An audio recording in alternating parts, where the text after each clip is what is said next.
샬롬.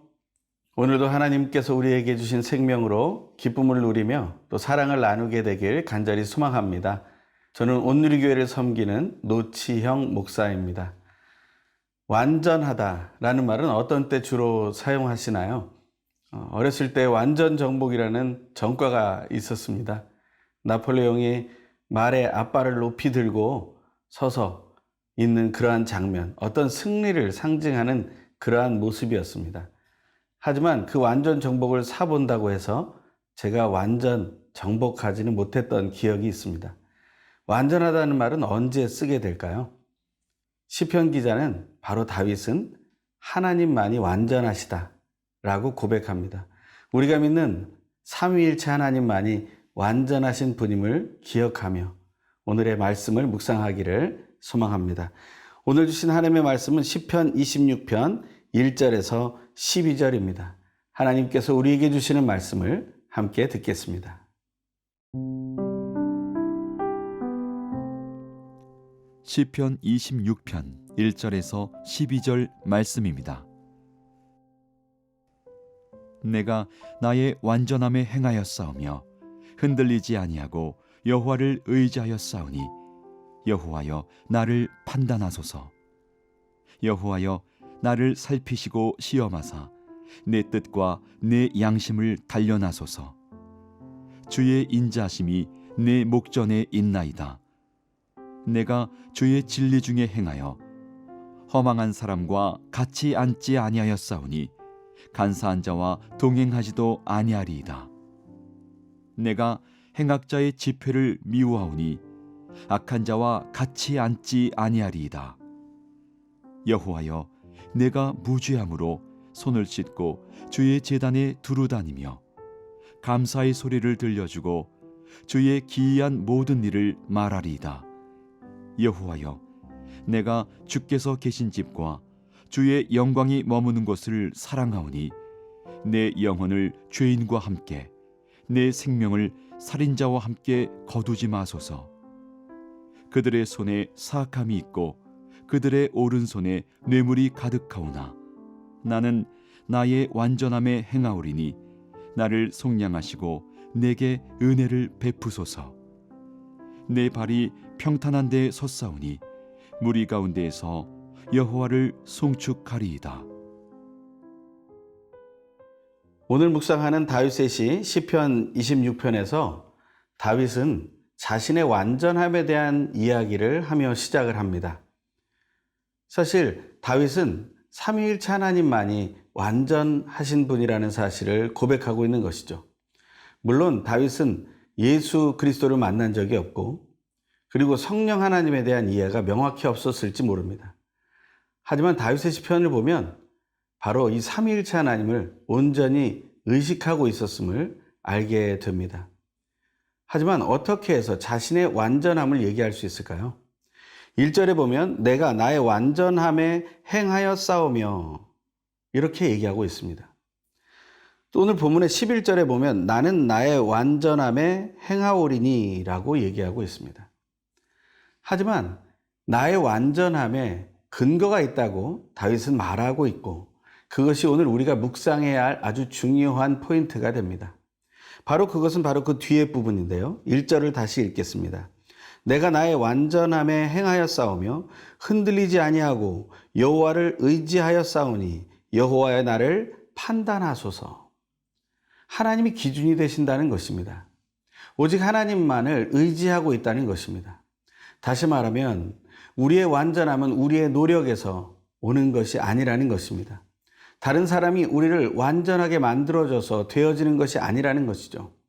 바로 우리의 기준 되신 하나님께서 우리와 함께 해주시고 우리를 인도해 주실 때 우리는 그 완전함을 누릴 수 있게 된다는 것입니다. 다시 말하면 삼위일체 하나님만을 의지할 때 우리는 완전함이라는 것을 만나게 되고 그것을 누릴 수 있게 된다는 것이죠.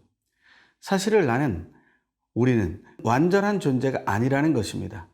바로 그 완전하지 않은 존재라는 사실은 죄인이라는 고백을 통해서 드러나게 됩니다.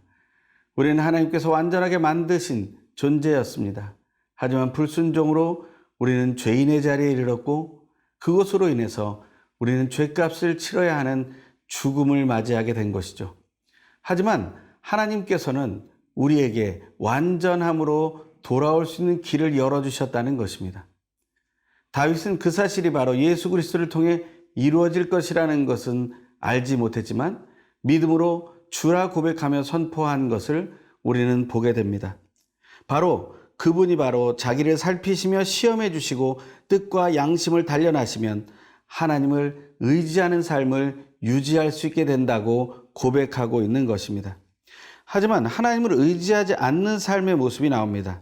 4절에 보면 허망한 사람이라는 이야기가 나옵니다. 또한 간사한 사람이라는 이야기가 나옵니다. 5절에는 행악자와 악한 자라는 고백이 나옵니다. 하나님을 의지하지 않는 삶과는 어떻게 해야 합니까? 4절부터의 말씀을 읽습니다. 허망한 사람과 같이 앉지 아니하였사오니 간사한 자와 동행하지도 아니하리이다. 내가 행악자의 집회를 미워하오니 악한 자와 같이 앉지 아니하리이다. 진실로 하나님을 바라며 나아가는 자는 하나님을 의지하지 않는 자와 동행하지 않는다는 것입니다. 하지만 우리는 이 세상 살면서 그러한 하나님을 인정하지 않는 자들을 인정하며 살아야 할 때가 있죠. 하지만 그 속에서 우리가 보여줄 수 있는 것은 우리가 하나님을 의지하고 있기 때문에 우리는 완전한 삶을 누리고 있다는 사실을 보여줄 필요가 있다는 것입니다. 그것이 우리가 살아가야 할 길이 될 것입니다. 그럴 때 우리는 이렇게 고백할 수 있게 되죠. 6절의 말씀처럼 여호와여 내가 무죄함으로 손을 씻고 주의 제단에 두루 다니며 감사의 소리를 들려주고 주의 기이한 모든 일을 말하리이다. 우리가 무죄하다는 것을 말할 수 있게 된다는 거예요. 우리가 어떻게 무죄합니까? 바로 하나님이 우리를 완전하게 해주셨기 때문에. 또한 우리 예수 그리스도를 믿는 우리들에게는 예수 그리스도의 피로 우리의 죄가 정결하게 되었기 때문에 그 고백을 우리는 할 수 있게 되는 것이죠. 그 믿음의 고백이 우리 안에 넘치는 오늘 하루가 되길 소망합니다.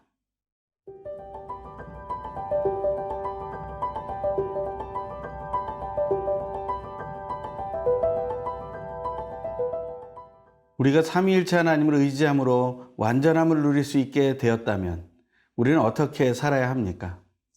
다윗은 우리가 완전함을 하나님께로 받아서 이러한 삶을 보여줘야 한다라고 얘기하고 있습니다. 오늘 본문 두 번째 8절부터 12절의 말씀을 읽겠습니다.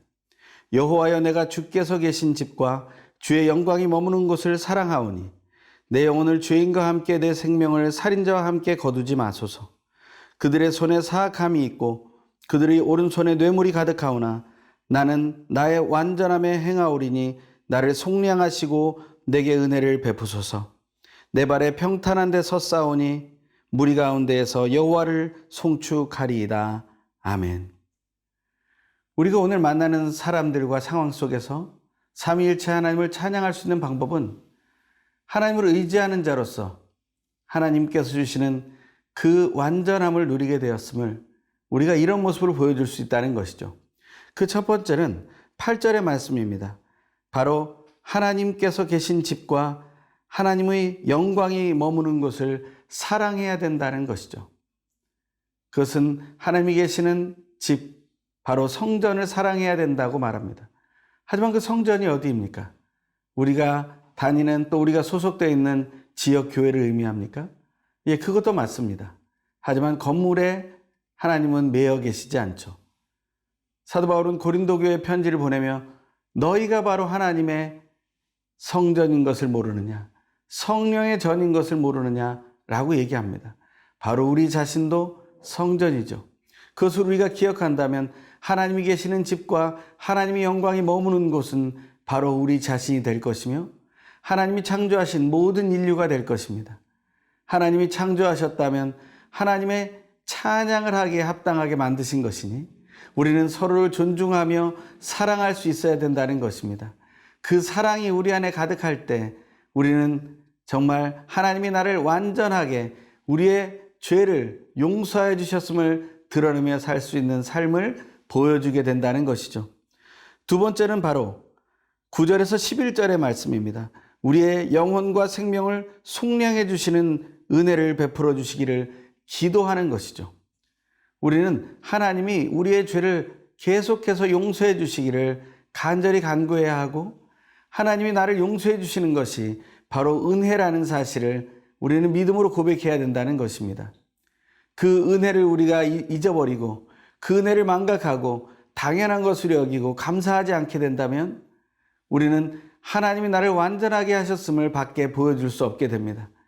우리는 다른 사람에게 보이기 위해서 감사하는 것이 아니라 진짜 나를 용서하시고 우리의 인류 죄를 용서하시고 우리가 이렇게 악한 것을 내버려 두고 있는 이 현실을 방관함에도 불구하고 우리를 내버려 두시고 우리를 용서하시고 사랑해 주시는 것에 그 은혜를 느끼며 감사해야 된다는 것이죠. 그리고 계속해서 우리의 기도가 멈추지 말아야 한다는 것을 말씀해 주신다는 것입니다. 또 세 번째가 있습니다. 그것은 바로 12절의 말씀입니다. 무리 가운데서 하나님을 송축하는 삶을 사는 것입니다. 다윗은 계속해서 내 스스로의 삶 속에서만 하나님을 찬양할 것이 아니라 회중 가운데서 무리 가운데서 하나님을 찬양해야 함을 계속 선포하고 있습니다. 그것이 우리에게 얼마나 중요한 것인지 모릅니다. 우리는 우리가 만나는 사람들 가운데서 상황들 가운데서 하나님을 찬송할 수 있어야 됩니다. 어떤 믿는 사람은 가장 찬송하기 어려운 것이 자기의 가정이라고 말하는 소리를 들었습니다. 가장 찬양하기 어려운 것이 자기 친구들과의 만남 속이라는 이야기를 들었습니다. 가장 찬양하기 어려운 것이 자기의 친한 동료들과의 사이라고 말하는 것을 들었습니다. 그러면 우리는 하나님이 나를 완전하게 만드신 것을 우리는 고백하지 못하는 것입니다. 우리의 가정에서, 우리의 학교에서, 우리의 일터에서, 우리의 친구들 가운데서 우리는 찬양할 수 있어야 합니다. 그 찬양의 고백이 우리의 삶에 드러날 수 있기를 하나님께서는 간절히 원하고 계십니다.